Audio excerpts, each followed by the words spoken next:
Al-Quran hadir menjadi solusi dan jalan keluar bagi umat Islam. Al-Quran hadir memberikan penerang bagi umat Islam apapun yang ingin dilakukan dalam hidup ini. Ketika Al-Quran bertemu dengan petani, Al-Quran memberikan jalan keluar hidup bagi seorang petani. Dan ketika Al-Quran berhadapan dengan pedagang, Al-Quran pun memberikan jalan tentang hidup berdagang. Dan berbicara soal dagang, dagang ini tidak selalu semakna dengan niaga jual beli. Dagang ini adalah dagang yang dimaksud bertransaksi dengan Allah. Kita penjualnya, Allah yang membelinya. Dan ketika transaksi ini, pasti insya Allah bebas dari azab Allah. Allah Subhanahu wa Ta'ala berfirman dalam Al-Quran dan bertanya kepada hambanya, hal adullukum ala tijaratin tunjikum. Allah bertanya, mau tidak saya tunjukkan kepada kalian niaga, bisnis, usaha yang tidak pernah merugi dan jauh dari azab Allah. Bayangkan, berdagang tidak rugi, bukan cuma tidak rugi, jauh dari azab Allah. Ada orang dagang tidak rugi, untung tawar, tapi nipu, untungnya azab Allah. Ada orang dagang banyak untungnya, harga modalnya 5 juta, dia dapat alhamdulillah 50 juta dari modal ini. Dia untung, tapi menghalalkan segala cara, dia untung di dunia, tapi dia tidak bisa lepas dari azab Allah. Tapi bisnis yang ditawarkan Allah ini sudah untung, jauh pula dari azab Allah. Hal adullukum ala tijaratin tunjikum min adzabin adzim. Saya tunjukkan kau niaga, jauh dari rugi, selalu beruntung dan jauh dari azab Allah. Tentu jawaban mau. Kalau mau kata Allah, apa syaratnya? 1, tu'minuna billah. Berimanlah engkau kepada Allah Subhanahu wa Ta'ala. Artinya apa? Apapun bisnis kita, apapun profesi dan pekerjaan kita, landasan utamanya iman. Jadi anggota DPR yang beriman. Kalau dia beriman kepada Allah, maka dia tidak akan menjadi broker-broker dalam menentukan hukum. Jadi pejabat-pejabat yang beriman kepada Allah. Kalau dia pejabat yang beriman kepada Allah, dia tidak akan menunjuk proyek-proyek penunjukan langsung yang hanya menguntungkan golongan dan partainya. Kalau dia menjadi tentara yang beriman. Bagaimana tentara yang beriman? Kita contoh Panglima Sudirman. Berjuang bersama rakyat, berjuang bersama ulama. Tentara yang beriman bukan tangkopi ulama, tapi dia bekerja sama bahu-membahu dengan ulama untuk membangun negara kesatuan Republik Indonesia. Tentara beriman. Jadi ilmuwan yang beriman. Jadi kalau ilmuwan yang beriman, dia tidak gunakan ilmunya untuk menakut-nakuti orang bodoh, tapi ilmunya dia gunakan untuk memberikan pencerahan kepada orang-orang awam. Beriman. Cuma kalau kita biasa bilang beriman, langsung kita bilang itu kagak itu Ustaz, nak beriman jangan. Mengaku beriman gampang. Yang susah diakui oleh Allah sebagai orang beriman, itu yang susah. Saya kasih contoh. Bapak tentu kenal dengan Panglima TNI. Para anggota POM di sini pasti tahu Panglima TNI. Begitu saya bilang, Cikalik kan juga sepupu kayak Panglima TNI. Mengaku gampang. Tapi begitu ditanya Panglima, Pak Panglima, sepupu ke beda dasar. Siapa dasar? Baru saya mendengar namanya. Begitulah Allah. Mengaku beriman kepada Allah gampang. Saya beriman kepada Allah kalau perlu tiap 5 waktu.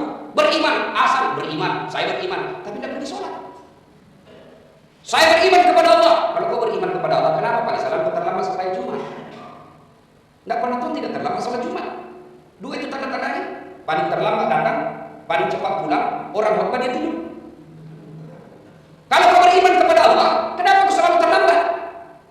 Nah hari Jumat saja sholatmu, apa modalmu? Kau kira ada pengurus nanti di akhirat?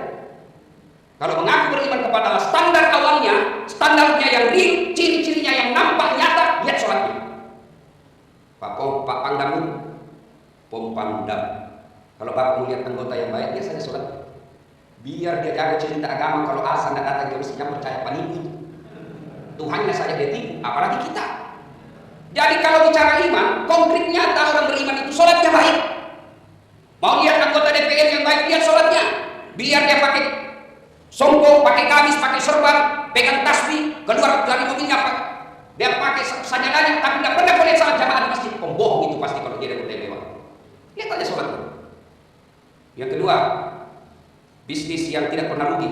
Jadi itu tadi dasarnya tadi, mau pedagang, mau jadi musikus, mau jadi anggota DPR, mau jadi ilmuwan, tentara, polisi, ustaz. Dasarnya ini. Yang kedua, warasuli dan juga beriman kepada Rasulnya. Ada orang beriman kepada Allah tapi tidak percaya kepada Rasulnya, maka Islamnya tidak sempurna, bahkan tidak sah keislamannya. Sebab apa? Kita berikrar la ilaha illallah Muhammadur Rasulullah. Itulah yang disebut dua kalimat syahadat. Dua kalimat syahadat maknanya dua perjanjian, dua akad.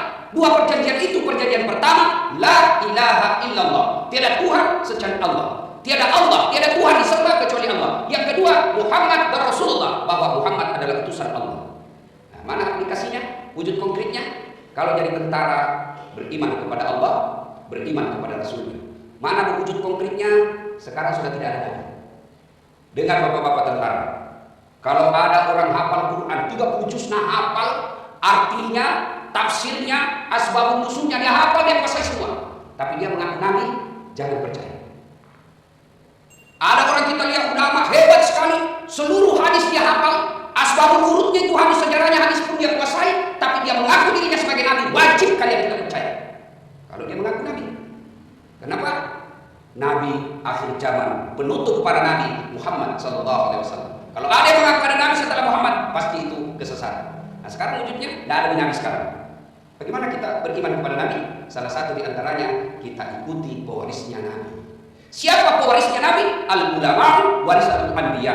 Banyak sekarang adik-adik kita yang mengaku dan mengklaim komunitas hijrah namanya.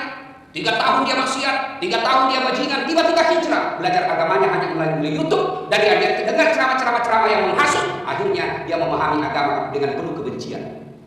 Itulah pentingnya ada ulama pemimpin kita.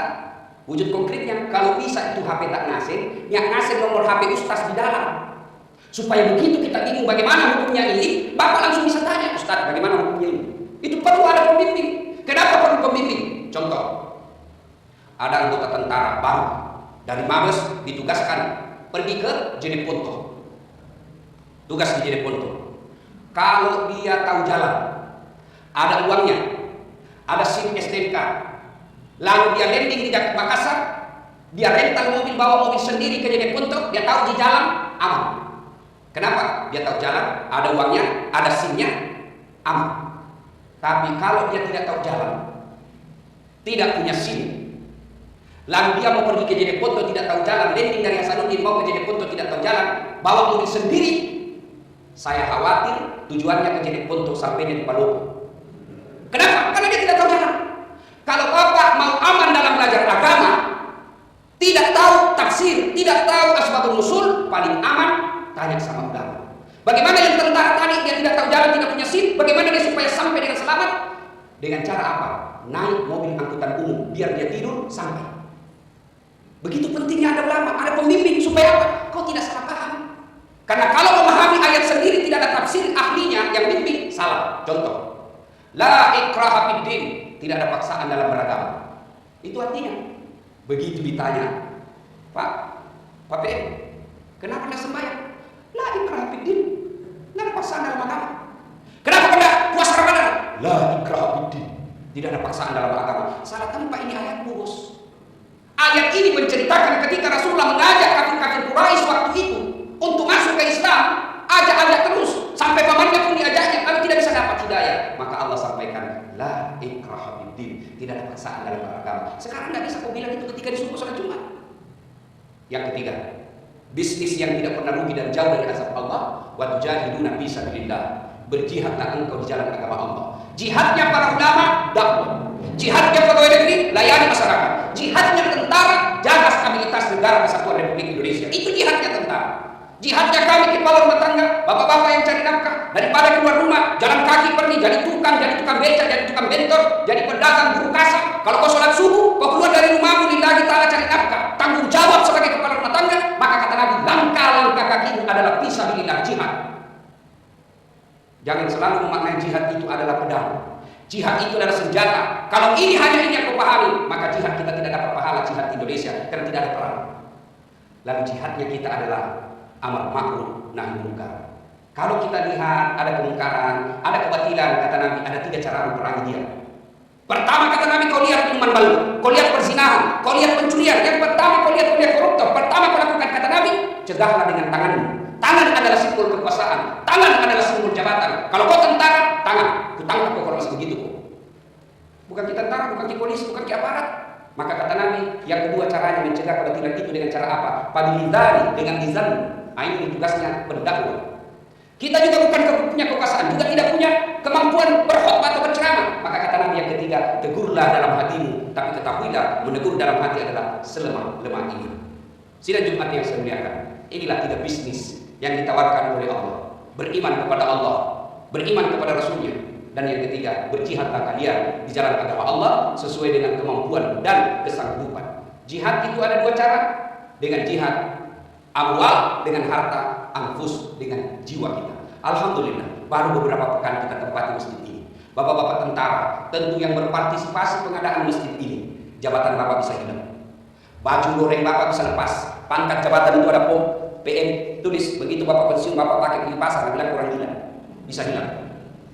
Tapi tenaga bapak, angkat semen, angkat batu, mengaji macet, itu meskipun bapak sudah tulang berlutut, amalnya tetap mengalir, yang disebut amal jariah.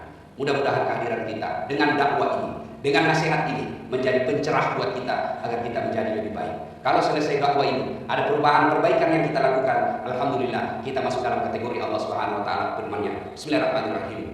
Innamal mu'minuna alladzina idza dzukirallah wajilat qulubuhum. Orang yang baik imannya selesai dengar dakwah menjadi lebih baik lagi. Tapi kuna dia membangkitkan kate dengan ceramah bahwa tanda orang beriman itu sholat, minggu lalu, minggu depan masih terlambat yakin lagi, berarti kita itu orang yang kena sindiran Allah. Bismillahirrahmanirrahim. Wa tawa'un alaihim a'antartahum am lam tunzirhum la yu'minun. Kau sampaikan ayat Allah atau tidak sama saja, mereka tidak akan beriman. Bahkan dalam ayat berikutnya mereka lebih hina dari binatang. Nauzubillah min dzalik.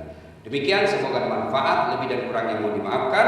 Nun wal kalam yusrun billahi bisabilil haq.